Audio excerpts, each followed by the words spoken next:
en su cara. Bueno, no creo en eso de los exorcismos, dicen los comentarios. Bueno, yo cuando iba a una iglesia evangélica, les comparto una experiencia bien fuerte. Fuimos a una vigilia.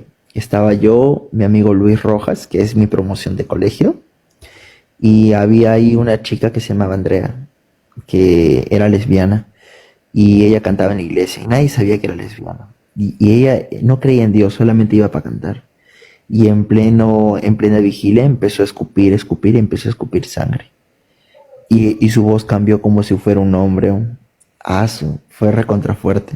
Tenía una fuerza que entre tres tuvimos que agarrarle. Y ahí un hermano empezó a orar, orar, pero no era un hermano religioso.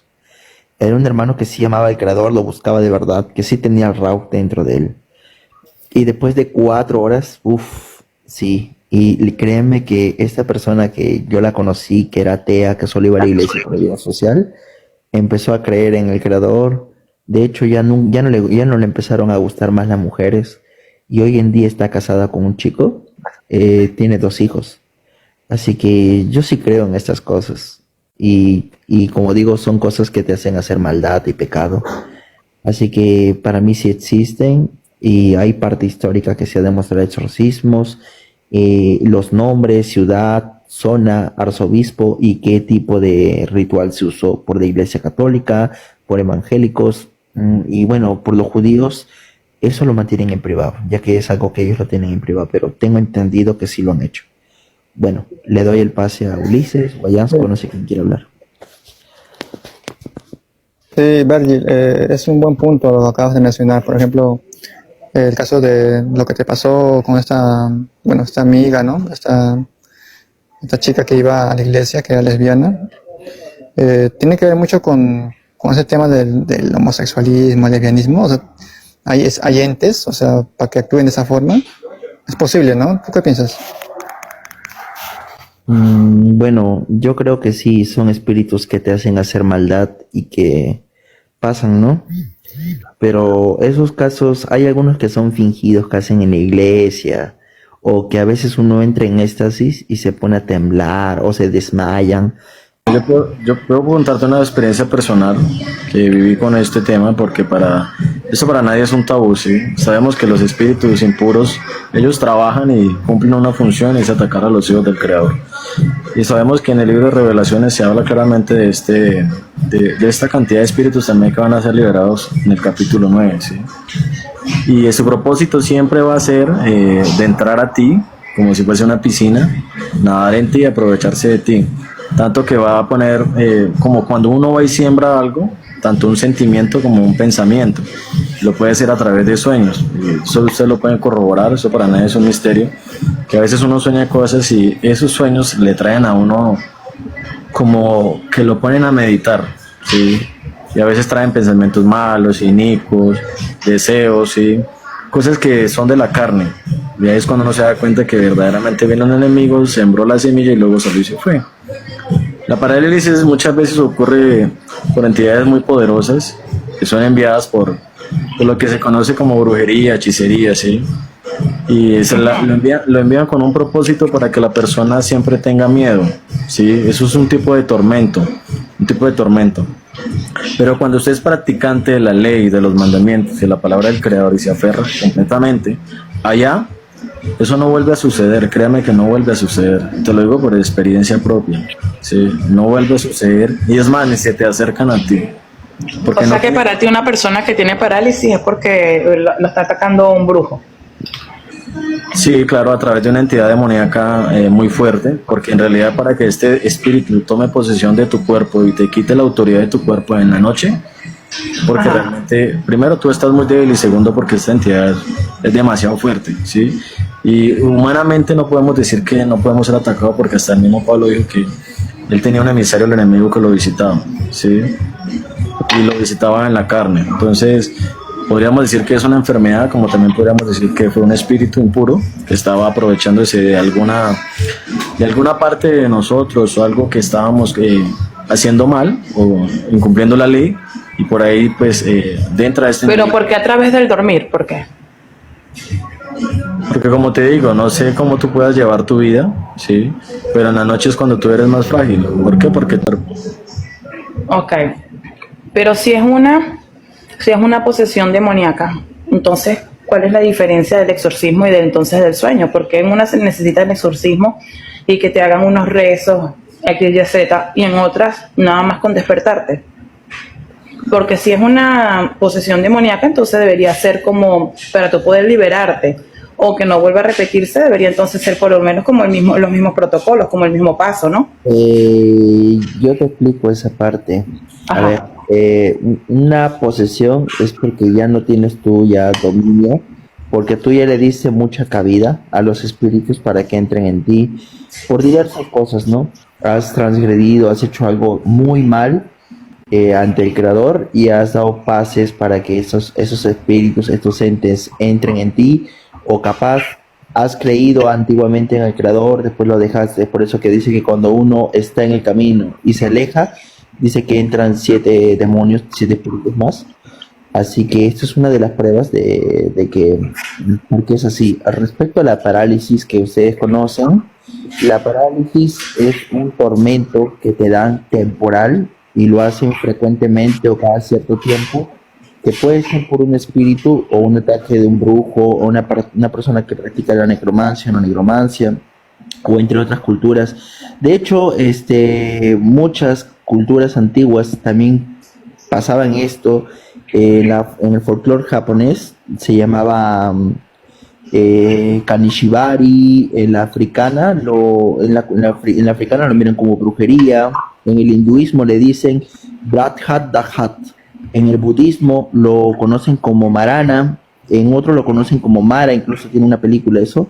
En la cultura china lo conocen como Guilla, y en el judaísmo lo consideran como Lilith, que es una figura demoníaca que asocia la noche y que se cree que atormenta a las personas mientras duermen, causando parálisis de sueño o otras cosas mentales, así como Dibuk o Shedin, que también la misma tradición judía antigua lo consideran como un espíritu que atormenta a las personas mientras duerme, según los libros del Talmud o otros escritos.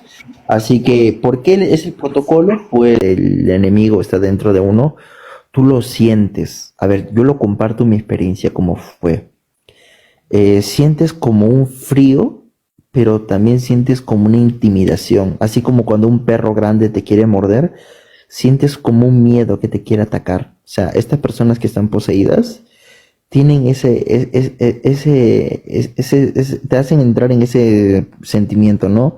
Que es peligroso, como que tus instintos te dicen, acá no debo estar, ¿me entiendes? Y yo creo que las personas se dan cuenta cuando algo es actuado y cuando algo es de verdad. Así como cuando alguien que es creyente y te dice el creador te ama, te hace llorar, porque sí lo tiene, no es un fanático o un historiador, no, porque lo tiene de verdad. Así como hay personas que tienen el bien, hay personas que tienen el mal. A eso quiero llegar. Pero cuando llega a un estado de éxtasis o fanatismo, o esas personas que hablan shabababa y un montón de cosas que son palabras que nunca se hablaron, pues bueno, eso sí es fanatismo, ¿no? Bueno, no sé quién más quiere hablar. A ver, Ulises, te escuchamos. O Cindy, si Bueno, gusta. por parte de mi esposo tuvo una prima hace un año más o menos, o 2 años creo, época de pandemia. Sí, llegó ¿cómo se llama? A metérsele un demonio dentro. Yo no la vi, me daba mucho miedo acercarme porque la habían traído del norte más o menos, donde sacan minerales, oro, todas esas cosas. Y ahí habían contratado a un chamán, creo, algo así, porque la familia de mi esposo son católicos, entonces habían contratado a un chamán y el chamán no pudo hacer nada. Dijo que han contratado al mejor. Luego la llevaron a una iglesia católica a que el cura le eche agua bendita y así le haga, no sé, que le saque. Trajeron a Arequipa y en Arequipa yo estaba al costado de la casa donde estaba la la prima de mi esposo, y mi esposo fue a verla y la alguien que está causando disturbios en una persona. Y eso en el hebreo al menos se le dice shedim, si no me equivoco. Y shedim tiene la misma frase o la misma raíz de la palabra shaddai. Prácticamente tienen eso mismo, o al menos comparten esa raíz. ¿Y cuál es la raíz en hebreo y traducido al castellano? Alguien que está muy lleno de algo. Tiene demasiado de algo, y entonces podemos decir de que una persona está endemoniada cuando tiene demasiada lujuria, cuando tiene demasiada gula. Ojo, la gula no está en la Biblia, pero sí demasiado apetito por algo. Entonces ese estar lleno de algo es producto de que tienes muchos espíritus, y tener muchos espíritus, pues lamentablemente no vas a hacer lo que tú quieres, sino lo que aborreces. Y esto padecen prácticamente todos los que pecan. Sí, están endemoniados en cierta manera, porque no hacen lo bueno, no pueden hacer lo bueno y no toleran lo bueno. Entonces, ya si hablamos en otros casos más extremos, donde ya están completamente apáticos, empiezan a volar, no sé, subirse entre las paredes, cortarse los brazos y no tener un desmayo quizás, sino algo sobrenatural. Pues sí, obviamente que hay esos casos, y sobre todo en personas que hayan tenido una cercanía con el ocultismo, ya que en el ocultismo no es que el creador te está mandando algo, sino que tú estás buscando esas cosas negativas, y obviamente todo aquel que busca encuentra. La manera de salir de todo eso, pues sencillo, no solamente confiando y sabiendo el nombre del creador, sino realmente haciendo lo bueno, para que resistan al malvado y el malvado se vaya. Shaul, una consulta antes de darle el paso a otras personas. No sé si lo puedes explicar aquí para todos. El hebreo actual, bueno, nosotros sabemos que no usamos la palabra espíritu, pero el hebreo actual nos dicen que Ruach, una de sus interpretaciones, aparte de aliento, viento, presencia, palabra, es espíritu. ¿Por qué la palabra Shet, que significa espíritu y demonios al mismo tiempo, al igual que Shedim, que significa... Hablamos sobre la posesión de Roy Mahei, que está documentado, inclusive le hicieron una película, ¿no? Eso fue en el siglo XX, en el año 1949, si no me equivoco. Pero Virgil mencionó otros casos, y eso también no me he informado en esos casos. Sería bueno que Virgil mande el link del caso y poder informarme, ¿no? Sería bueno también ese punto. Bueno, les doy los nombres para que lo puedan buscar. ¿Y el más reciente a qué fecha ha sido? Dígame, el más caso reciente. ¿El más reciente? Popular, el más popular que fue último fue el del 76. No, imagínate. De Annelies Michel, que es una alemana que murió en el exorcismo. ¿Y luego de eso no ha habido o qué? El más popular. Hubo chiquitos, Okay. Pero bueno, solamente dicen que hubo un caso un ejemplo en Florida, y ya no dan los nombres, solamente dan los nombres cuando es un caso fuerte. Fuerte en el sentido de que mueren o pasan cosas extraordinarias, me imagino. Exacto, ya que la Iglesia Católica, así sea hasta para milagros, tiene que pasar un proceso que si no se repite un milagro en esa zona lo consideran falso. ¿Entiendes o no? Incluso ahora sí, la sociedad cada día está más descompuesta y está más propensa a vivir en pecado, a hacer cosas malas, porque eso es una escala como exponencial hacia arriba.